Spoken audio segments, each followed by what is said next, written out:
everyone, and welcome to the Femme Force Podcast. My name is Rachel Paskman, and I am your host. And today I am so excited that I am joined with Cecile Peterkin, a certified career coach and retirement coach with over 22 years of experience in confidence coaching and mentorship.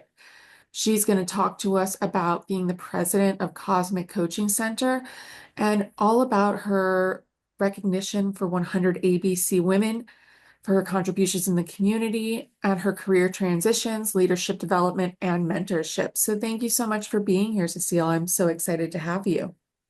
My pleasure. Thank you for having me in your show. So can you tell the listeners just a little bit about yourself, your background, and like how you got to where you are right now? Okay, my background. How did I get to coaching? How did I get to senior management in financial services? Well, it started with the fact that I love to investigate things and find new things. So therefore, after high school, I did chemistry in university with the intention of becoming a pharmacist. However, there was a recession, which I knew nothing about what that was about at that time. So it was more difficult to find a job. So I took a year off and decided, okay, I'll find a job and then I'll go to pharmacy school. That didn't happen because I found a job in financial services. And I realized when I checked salaries, I get paid a lot more than being in sciences. So that's where I landed, and I stayed there until the company was sold. Not that company. I moved around three different companies. And then the last one I stayed until the company was sold. That's when I made the decision to start Cosmic Coaching Center. And the reason why that actually surfaced, it was getting to the time where 17 years, it was time for me to move on. And I wasn't quite sure what I wanted to do. So I kept researching different things like maybe training, do corporate training, that sort of thing. Then my partner was at a business event in Connecticut, and he saw a magazine on coaching. So he brought it home and said, "This is what you should do." And I read it over and I realized I liked it. So I researched it, found the school, and that's how I got started. And Cosmic Coaching Center, I started it because working with middle managers, I realized stuck in the middle. It's like me, the middle child. So it's the same thing. You're not in management, but you're managing people. You're closer to the people you're managing, but you're not quite sure what you're doing. And that's why when I started Cosmic Coaching Center, I decided to work with middle managers and mid-career professionals so they can decide is this what I really want to do? And I did that for a while, and I enjoyed it a lot, and I learned a lot from that. So during COVID, I then start realizing it's time to maybe make a change. And I just started reviewing the difference between men and women in coaching. Yeah. And I realized the men got it real quickly. The women took a lot longer, and that's because they second guess themselves. They're not quite sure about themselves. And I just find with women, we just think that we need to know everything. We don't really do a lot of strategic thinking. We need to know everything, so then we react.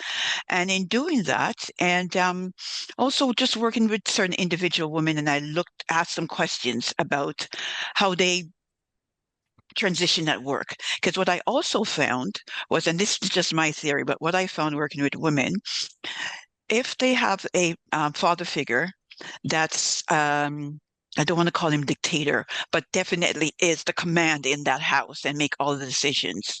Yeah. When they have to report to a director who is a male, it's different. It take a lot longer for them to actually thrive in their job, because when they go to present, I find they'll present more about asking questions. It's like needing directions.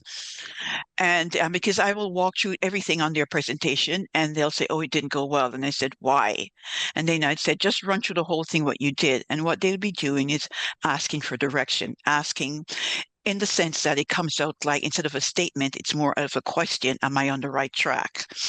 And I said, I started asking questions. I said, "No offense to you or your family, but were you close to your dad in the sense where you could have conversation with your dad?" and learn things from him. And I get the impression most of the time it was, no, we did not. He was a father figure where what he says goes. And I said, well, that's why you're having problems with your director who is male, because that's what you're accustomed to. And that's when I made the decision that I will start working with mostly women. Yeah. And that's why I started the Leadership Coaching Center for Women. Um, because I just think what it is that women are not standing in their power enough. They know what they're doing, but they are afraid to step up to say, this is what I believe in, this is what I am doing. And if someone doesn't like it, that's okay. You can talk about it, ask questions as to what I just presented. What part of it don't you understand or you're having an issue with? So that's what brought me to where I am today. Do you feel like, especially nowadays, and we've got all the buzzwords for all the things, but imposter syndrome, Yes, like it it really runs is. deep. It runs. It is. Yes, it certainly is. And it's really bad in women. I can't say men really have imposter syndrome. I don't think so. I haven't come across any as yet because they always say, yes, I can do it. And the reason why they say I can do it as well, just from watching it when I was in corporate, there's always someone on their team that they can ask.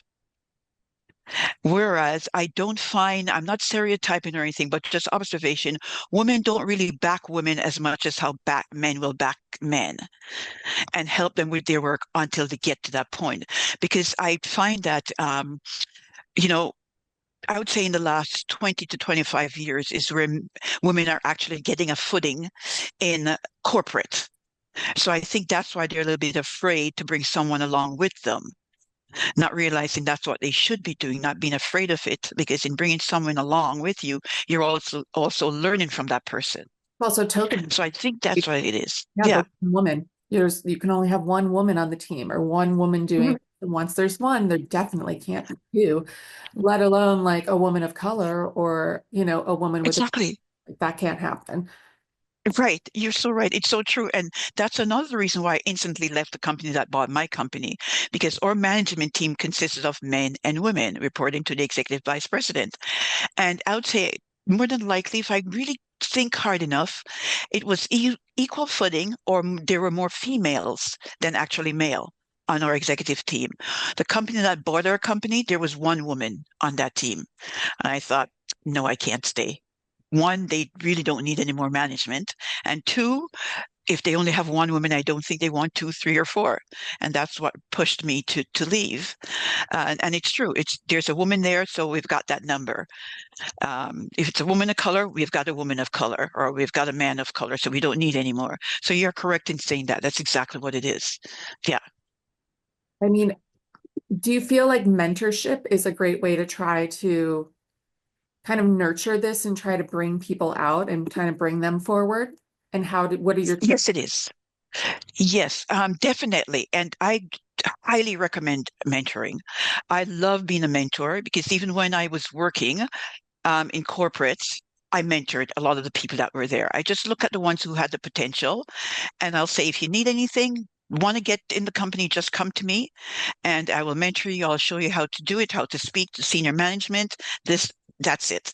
And I also, in the community, mentor a lot of women as well, too, young women who are leaving high school, going to university, or trying to decide what career path to take when they're in university. And it is very rewarding because what I like about mentoring is giving back.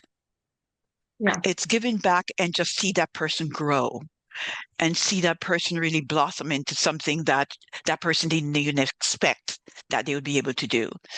And by doing that too, I always said to my mentees, I want you to carry this on. This is something I'm doing it for you, but I expect you to do that as well too, because that's the only way I do feel that we're going to have enough women and women will be seen a lot more than how they're seen now. Because what I find as well too is women tend to play small.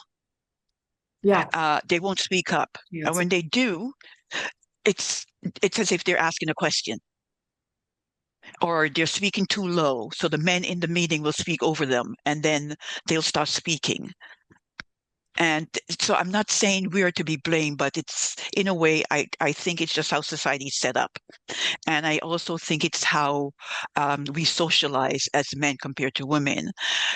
Men always played team sports, everything, soccer, basketball, hockey. Women, I find, even a certain generation, it was always about dance, ballet, gymnastics. So you were an individual contributor.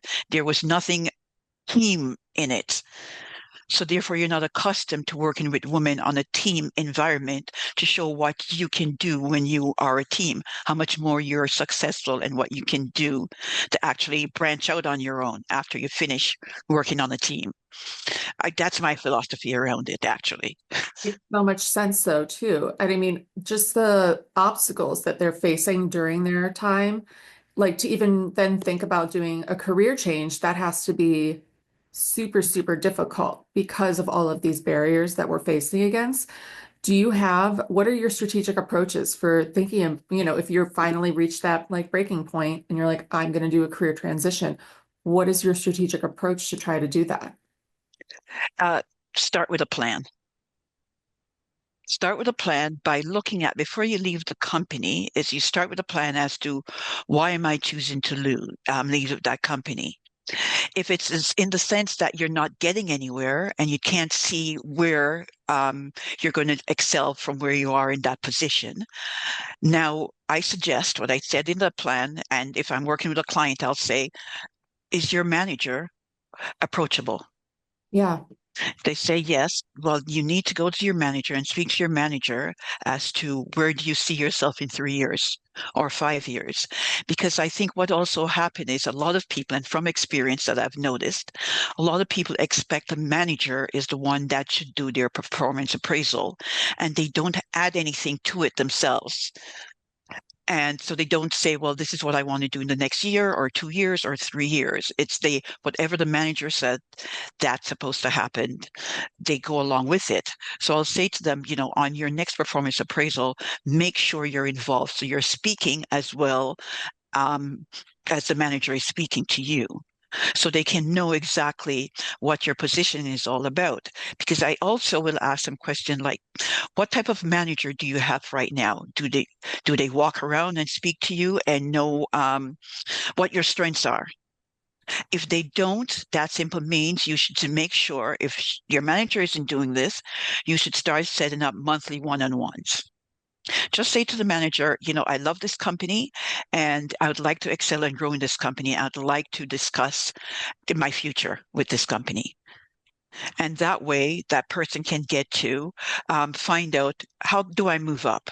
How do I become a supervisor? Or how do I become a manager? How do I move in a different department where I have a strong skill set?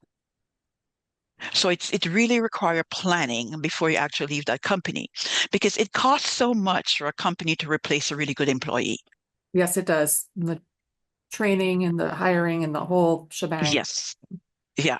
Yeah. So it's like not, and that's why that's people don't, the favorite phrase, people don't leave companies, they leave managers or leaders. And it is true. It really is true. If you have good leadership in a company, people will not leave. They just won't. They will stay.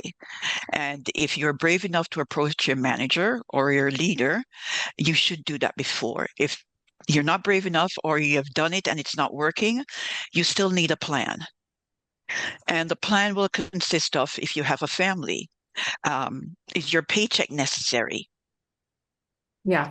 Or should I stay and look for a job before I leave? Or can I leave?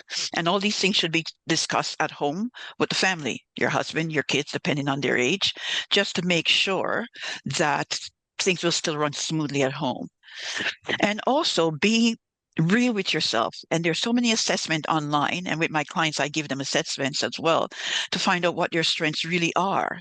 What are they good at? And where do they still see themselves in the next 5 years? What is it?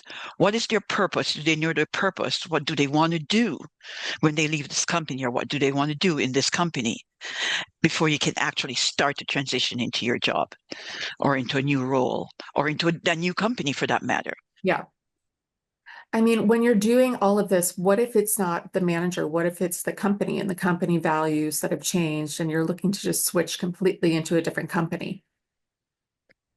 And that has happened. That has happened because one thing I also tell, like I do mock interviews to clients who are going into a new job, and I said, values are important. And you have to share the company values with your values. If you don't compare it and you take the job because you need a job, you need to pay, it won't work out. And I remember once I was talking to my nephew about the values, and they were just about finishing high school and heading to university. And one of the young men got a job at one of our cable company, and he said, "No, I wanted to go to university. It doesn't matter because he's working part time. I want to go to university." And he also said to this group of kids talking about their future, and he said, "I was being nice. But the reason why I don't want to work for them is because I don't like their values." And I said, wow, at 18 years old, you guys are talking about values. I said, that's excellent. And my neighbor said, why? I said, so many people have taken jobs because of the money, and they get there and they don't like the values of the company. They don't like the beliefs. They don't like anything about the company's values, but they're there. And then they start feeling stuck.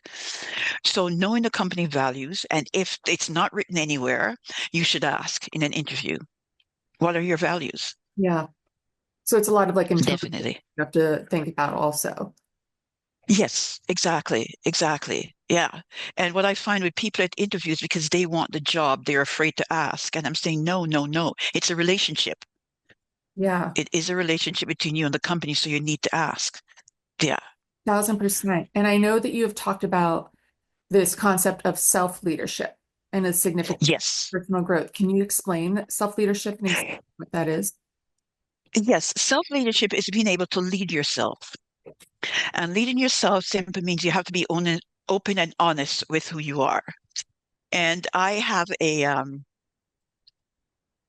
survey as well as I do the survey and then I give them a quiz, all my new clients. And I also do it for my clients who are job hunting as well. And what it is, I call it mirror, mirror. And you have to take 6 things on the list to describe yourself. Then you have it to give it to between 3 and 6 of your friends and family members for them to describe you, just so you can know who you are. Because when you ask most people, they don't know. And that's part of self-leadership.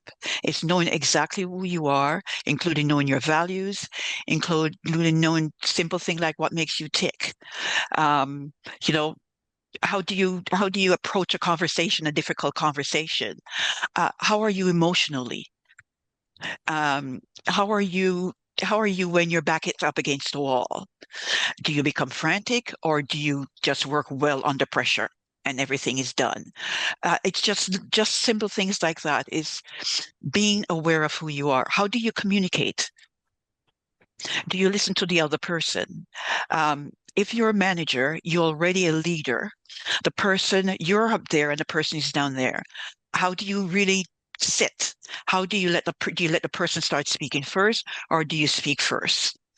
Because things like that, you should let that person speak first because you are the manager. So therefore, they're intimidated before they even got there. So if you open it up that, you know, we're here to talk today, but you're going to be doing most of the talking. I just wanted to see how you're doing. Are you enjoying the position? What's your plans for the future? Are you enjoying the company? Just little things like that to make that person start talking and feel comfortable. So you must know, am I good with people? Do I want to continue being an individual contributor or do I want to manage people? So it's knowing all these different things because not everyone wants to manage people. It's not that easy. No, it is not. It's so hard. No. Personalities. And I mean, especially nowadays, I feel like the generational gaps for managing, that's super hard. Like I always find that really difficult managing different generations and just like how they grew up and their backgrounds and like what their work ethics are, what their values are. It's just so different based on generations. Yes, it is. Yes, it is. I remember working with someone and she was, I don't think she was a baby boomer. I think she was a veteran. Yeah, she was, but she had worked for a very long time. So she was at the company for the longest time. And she didn't retire until she was, I think, 85, because the president of the company said, you don't have to retire until you feel like it. And she wouldn't call him by his first name. She wouldn't call him Richard. She'd call him Mr. Warnham because out of respect, it's his company. Therefore, you can't use his first name. And he used to say to her, no, Mr. Mr. Warnham is my dad. Please call me Richard. She says, I can't do it. And you could see the difference where they're accustomed to just doing the work. And then she was working with generation who tail end baby boomers and Generation X. And she's the type who would say, "It's we did it this way. This is how we always did it." And you couldn't say to her, "Well, have you tried doing it this way?" She wouldn't. But she was a lovely woman outside of that. But these are the things where there are a lot of people that just got frustrated. She was excellent at helping, but it has to be done how she used to do it. So you are so right. It's true. And I know for a fact Gen Zs and a few millennials are going through the same thing, Yeah. because yeah, I can hear my clients talking about them. Oh yeah, they called and said they're not feeling well, and I used to go into work when I was sick, but you shouldn't. No, it's just like this, it's such a different, it's such a set Yes, of values. Like people are like I feel like COVID really changed a lot of that too. yes, The more the need for self-care, the need for self-discipline, all of these things have kind of shifted in a way. And yes, so, it has, and it's about time too. It is. Yeah. Yeah, because you have to look after yourself. If you don't, who is going to do the job, right? But yeah, it's true. So it started out when I was there that, the generation gap was smaller than it is now. And things have changed a lot since then as well too, where, Gen Zs are completely different. They're even different from millennials. yeah, So, and they should be managed based on who they are. It's like raising kids. You can't raise all your kids the same because they all have different personalities. great point though. 1,000%. Right. They see different, different kind of love for a little bit of, and different kind of discipline for each individual. Exactly. Exactly. And it's the same thing when you're managing people. And that's what I would say to my clients. You have kids, right? Yes. Well, do you raise them all the same way? Well, what do you mean? I said, do you have a daughter or son who maybe stick with you more and more quiet, and then you have one who answer back everything you have to say, and they'll say, "Oh yeah." Well, I said, "Well, you know what? Guess what? You're raising millennials and Gen Zs, and they are the people who you're now working with. So the same thing that you do at home, that you treat them differently, you have to do the same thing.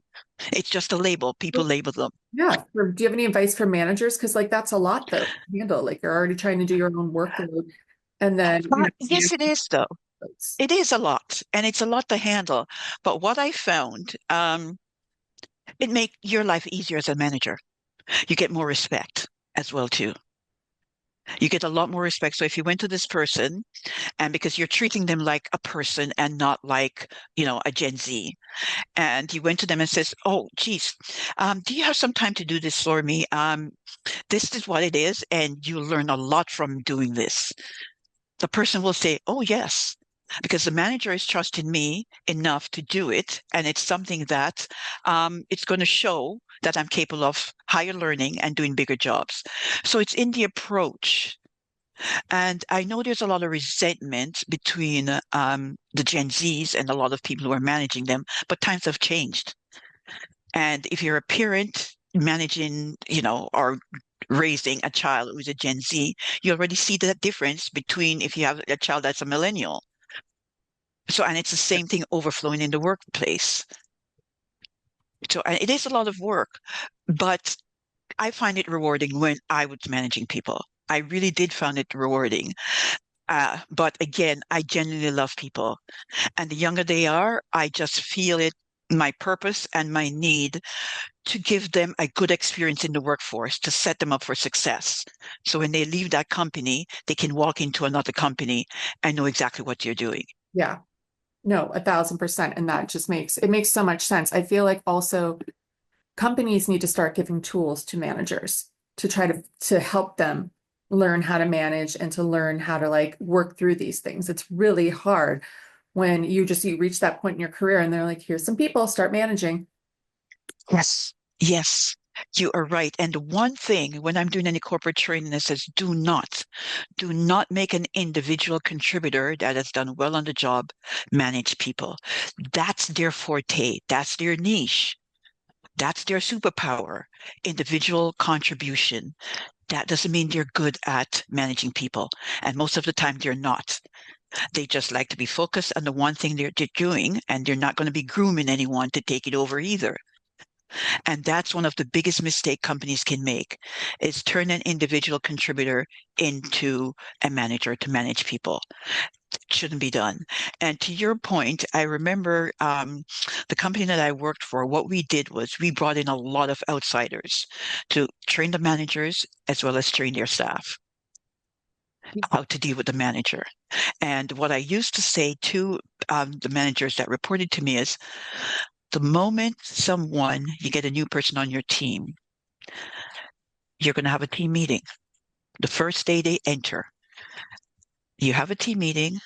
Everyone, the first thing you do is let the person introduce themselves, welcome them to the team, explain what team means to you and everyone that's on the team. Let's repeat yourself. A lot of people there will know, but let the new member know what they should expect from you as a manager. Yeah. And then ask them what are their expectations from you as the manager. And Because that way there are no gray areas. They know exactly when to come to you to speak to you and be at ease, and you know exactly what you're going to be saying to them based on what they told you their needs are. no, exactly. And it worked. It worked. It really, yeah, it makes a big difference. No, it has to, like 1,000% it has to. How do you also help coaching? Because you don't just coach for like managers or those in corporate positions, but you also coach entrepreneurs and people who, have left this corporate structure and the safety net of that all. Can you talk a little bit about that and how you help them? It first start with if what I get is they'll come to me because they want to leave the corporate to start something. And I will go through everything about what it means to start a company. And, do you have a family? And what is that going to cost your family by leaving? And I remember this one woman that I was working with, she was packaged out. And part of her package was she could get a career coach, also, or someone who could help her become an entrepreneur. So it was great for her because I was wearing both hats. And after I gave her all the assessments to go home, work at it, and see what she would come up with if she wants to go back to work or become an entrepreneur. And she came back to me and she said, wow, I would like to go back to work. Yeah. Well, it's Yeah, hard. It's really, really hard. it's hard. It's hard because one, a lot of times you're working alone. And if you are working with someone, more than likely you're working remotely with a virtual assistant or, a website person, or everyone is remote. So you're there alone. So you also have to be disciplined that you're starting your day. You have a time just as if you were going to work. You can't sleep into 11 and get up to start your job. It doesn't work that way. So yeah, so it's going through that and I also have assessments for that as well. And just letting them think as well to go to the assessment. And when they go to the assessment, I'll ask them question as to why did you come up with this answer? And how do you think this is going to help you being an entrepreneur? It's just things that they didn't think about that I would ask. And for the most part, a lot of people have carried on and have done really well for themselves. And some went back to work and then eventually I don't know what it was, but eventually they realized they really do want to be an entrepreneur. And one thing I always pointed out to them that they should keep in mind is when you're an entrepreneur, it's not going to be roses all the time. However, you do know what you need to grow your business, to make more money, to change and pivot. When you're working for someone, it's a little bit difficult. So it all depends on your motivation and how interested you are in working for someone or working for yourself. I mean, and it's a big decision to do. And I think for me at least, that's why I was like, all right, I'm keeping the corporate, but like, and we're going to see what happens, like make it a side hustle and see what happens. Like, but there's so many different avenues that you can go. And if you want to dive full in, I think that's so brave and so phenomenal, but it's scary. Like you're 9 to 5, you get health insurance, you get a lot of things that like are Yes. important Yeah. structure and like steady paychecks. Yeah. Like it's just, it can be a lot Exactly. that way. Yeah, no, it is true because honestly, when I was planning to leave corporate, that's exactly what I was planning to do. Um, I my my idea was to actually speak to my executive vice president and tell him, I've done my time here and I'd really like to, this is what I wanted to do, but I'd like to stay on part-time, Yeah, work 3 days a week and take 2 days to plan what I want to do. But again, the company was sold, so it was the push and kick that I needed to get out there and do it. But yeah, but that was the intent to do it part-time. definitely. It wasn't to just quit cold turkey. It is difficult. It really is. Yeah. No, it's 1,000% difficult, and I applaud those that do because it's scary, but I know it's also so rewarding. Yes, it is. Yes, it is. You come to realize how rewarding it is when you're actually working for your own paycheck. So you know you have to get the work done. Yeah, no, definitely a motivator and a drive. So Yeah. we start to wrap up. Do you have any tips or more advice that you can give to those like in this career transition or within these career struggles? Um, I'll do both actually. Transition is really the most important thing is really and truly, there's some people who are destined to be an entrepreneur and they know exactly what they want to do. And it's great. They can go ahead and start it. For the people who would just like to dabble, if you can dabble in it part-time while you still maintain your job, great. For the people who can't dabble, but they really and truly feel that need and that drive to start it, it's really and truly, if you have a family, sit down, include the kids. They might not understand, but include them. Speak to your husband, speak to other people that have done it as to how did they make it work. The thing is, I had a great package, so I made it work. And so if that's the position that you're in, that's excellent. But it's sitting down with your significant other, your spouse, whoever it is, and talk about, okay, I am taking 6 months to figure this out. So for 6 months, we won't have a paycheck coming in. Are you going to be okay to make sure everything is done? Um, how are we going to arrange, picking up the kids from school? All these various things that you do when you have a paycheck is how are you going to survive without it, without that extra income? Um, vacations might not be the same anymore, and you might have to take a driving vacation instead of flying vacation. There's just a lot of things you might have to cut back on. Instead of playing your kids playing soccer and football and hockey, you might have to cut one out. So that's why the kids need to be included so they can choose which one they'd like to cut out and explain it to them why. And explain to them, well, whether it's the husband or the wife would like to own their own business. Therefore, we have to do a little bit of a cutback because by doing that as well, the kids are involved and they'll understand. A thousand And percent, it's also helping. Yeah, it also to me it also helped them to realize when they get to a certain age they can make choices because mom and dad made choices. 1,000%. Yeah. Yeah. It's just good advice all the way around. And I think it's hard. It's hard no matter what. Oh yes, it is. Yes, it really is. Because again, as you mentioned, it's so nice when you know what? Geez, I didn't work that hard for the last couple of weeks at work, but I had a paycheck. Yeah. Working on my own, there's no such thing as not working hard enough to make sure I get a paycheck. Yeah. So it is hard. Yes, it is. Yeah. And what do I need to change?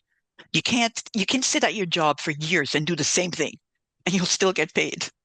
But owning your own business, you cannot be doing the same thing because it's not bringing in any money. You have to look, okay, what do I need to change? How do I need to spread this so I can make some more money because I need to make some money.